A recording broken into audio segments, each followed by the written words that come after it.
ಇನ್ನು ಚಿನ್ನ ಕಳ್ಳ ಸಾಗಣೆಯ ರೂವಾರಿಯೇ ನಟಿ ರನ್ಯಾ ರಾವ್ ಅರೆಸ್ಟ್ ಮೆಮೊದಲ್ಲಿ ಡಿಆರ್ಐ ಉಲ್ಲೇಖಿಸಿದಂತಹ ಮಾಹಿತಿ ಲಭ್ಯವಾಗಿದೆ. ಟಿವಿ9ಗೆ ಉನ್ನತ ಮೂಲಗಳಿಂದ ಎಕ್ಸ್ಕ್ಲೂಸಿವ್ ಮಾಹಿತಿ ಲಭ್ಯವಾಗ್ತಾ ಇದೆ. ಸೊ ಡಿಆರ್ಐ ಅರೆಸ್ಟ್ ಮೆಮೊದಲ್ಲಿರುವಂತಹ ಮಾಹಿತಿಯ ಪ್ರಕಾರ ನಿಮಗೆ ತಿಳಿಸೋದಾದ್ರೆ, ಈ ಚಿನ್ನ ಸಾಗಾಣಿಕೆ ಇದೆಯಲ್ಲ ಅದರಲ್ಲಿ ಮೇನ್ ರೂವಾರಿನೇ ನಟಿ ರನ್ಯಾ ರಾವ್.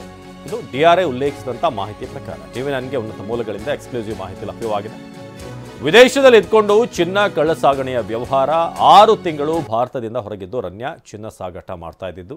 ಸೊ ರನ್ಯಾ ಕಳ್ಳಾಟದಿಂದಾಗಿ ಭಾರತಕ್ಕೆ ಸುಮಾರು 38.5% ತೆರಿಗೆ ನಷ್ಟ ಆಗಿದೆ. 14 kg ಚಿನ್ನ ಸಾಗಾಟದಿಂದ 4.83 ಕೋಟಿ ಸುಂಕ ನಷ್ಟ ಆಗಿದೆ. ಸೊ ಇದು ಟಿವಿ9ಗೆ ಉನ್ನತ ಮೂಲಗಳಿಂದ ಎಕ್ಸ್ಕ್ಲೂಸಿವ್ ಮಾಹಿತಿ ಲಭ್ಯವಾಗ್ತಾ ಇದೆ. ರಾಚಪ್ಪ ಈ ಬಗ್ಗೆ ಮಾಹಿತಿಯನ್ನು ನೀಡ್ತಾ ಇದ್ರು. ರಾಚಪ್ಪ, ಇದೀಗ ಡಿಆರ್ಐ ಅಧಿಕಾರಿಗಳು ಏನು ಅರೆಸ್ಟ್ ಮೆಮೊದಲ್ಲಿ ತಿಳಿಸಿರುವಂತಹ ಪ್ರಕಾರ ಹೇಗೆ ನಡೀತಾ ಇತ್ತು ಈ ಚಿನ್ನ ಸಾಗಾಣಿಕೆ, ರನ್ಯಾ ಪಾತ್ರ ಹೇಗಿರ್ತಾ ಇತ್ತು ಅಂತ ಈ ಓವರಾಲ್ ಒಂದು ಕೇಸ್ನಲ್ಲಿ?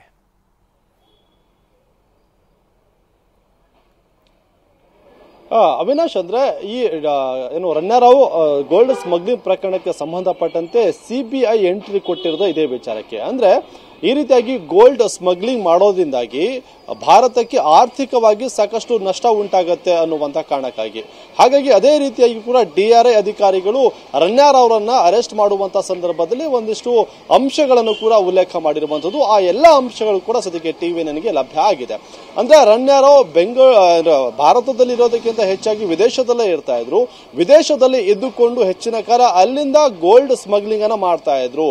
ಅದ್ರ ಜೊತೆಗೆ ಇದೊಂದು ಚೈನ್ ಲಿಂಕ್ ಅನ್ನುವಂತ ರೀತಿಯಲ್ಲಿ ಕೂಡ ಸದ್ಯಕ್ಕೆ ಅನುಮಾನ ವ್ಯಕ್ತವಾಗಿರುವಂತದ್ದು. ಹಾಗಾಗಿ ಆ ಎಲ್ಲಾ ಚೈನ್ ಲಿಂಕ್ ಅನ್ನ ಭೇದಿಸುವಂತ ಸಲುವಾಗಿ ಪ್ರಮುಖವಾದಂತಹ ಒಂದು ಪಾತ್ರ ಅಂದ್ರೆ ರನ್ಯಾದು ಅನ್ನುವಂತಹ ನಿಟ್ಟಿನಲ್ಲೂ ಕೂಡ ಒಂದಿಷ್ಟು ಅನುಮಾನವನ್ನ ಡಿಆರ್ಐ ಅಧಿಕಾರಿಗಳು ವ್ಯಕ್ತಪಡಿಸಿರುವಂತದ್ದು. ಅಂದ್ರೆ ದುಬೈಗೆ ಹೋಗುವಂತಹ ರನ್ಯಾ ತನ್ನ ಮೈ ಮೇಲೆ ಗೋಲ್ಡ್ ಅನ್ನ ಹಾಕೊಂಡು ಅದಕ್ಕೆ ಟೇಪ್ ಅನ್ನ ಅಂಟಿಸ್ಕೊಂಡು ಆದ ನಂತರದಲ್ಲಿ ಬೆಂಗಳೂರಲ್ಲಿ ತನ್ನ ತಂದೆ ಮಲತಂದೆಯ ಪ್ರೋಟೋಕಾಲ್ ಏನಿದೆ ಆ ಒಂದು ಪ್ರೋಟೋಕಾಲ್ ಅನ್ನ ಉಲ್ಲಂಘನೆ ಮಾಡಿ ಅದನ್ನ ದುರುಪಯೋಗ ಪಡಿಸಿಕೊಂಡು ಈ ರೀತಿಯಾಗಿ ಸ್ಮಗ್ಲಿಂಗ್ ಬಿಸ್ನೆಸ್ ಅನ್ನ ಮಾಡ್ತಿದ್ದಾರೆ ಅನ್ನುವಂತಹ ಒಂದಷ್ಟು ಅನುಮಾನ. ಅದ್ರ ಜೊತೆಗೆ ಆ ಎಲ್ಲಾ ಅಂಶಗಳೆಲ್ಲವನ್ನ ಕೂಡ ಇಟ್ಕೊಂಡು ಸದ್ಯಕ್ಕೆ ಡಿಆರ್ಐ ಅಧಿಕಾರಿಗಳು ರನ್ಯಾ ರಾವ್ರನ್ನ ಬಂಧಿಸಿ ವಿಚಾರಣೆ ಕೂಡ ಮುಗಿಸಿ ಈಗಾಗಲೇ ಪರಪ್ಪನ ಅಗ್ರಹಾರ ಜೈಲಿಗೂ ಕೂಡ ಕಳಿಸಿರುವಂತದ್ದು. ಅದರ ಜೊತೆಗೆ ಮತ್ತೊಂದು ಕಡೆಯಲ್ಲಿ ಸಿಬಿಐ ಅಧಿಕಾರಿಗಳು ಇದರ ಪ್ಯಾರಲಲ್ ಆಗಿ ಅಂದ್ರೆ ಏರ್ಪೋರ್ಟ್ ಅಲ್ಲಿರುವಂತಹ ಪ್ರೋಟೋಕಾಲ್ ಅಧಿಕಾರಿಗಳ ಒಂದು ವಿಚಾರಣೆ ಕೂಡ ಮುಂದುವರಿಸಿದ್ದಾರೆ. ಅವಿನಾಶ್, ಧನ್ಯವಾದ ಮಾಹಿತಿಗಾಗಿ.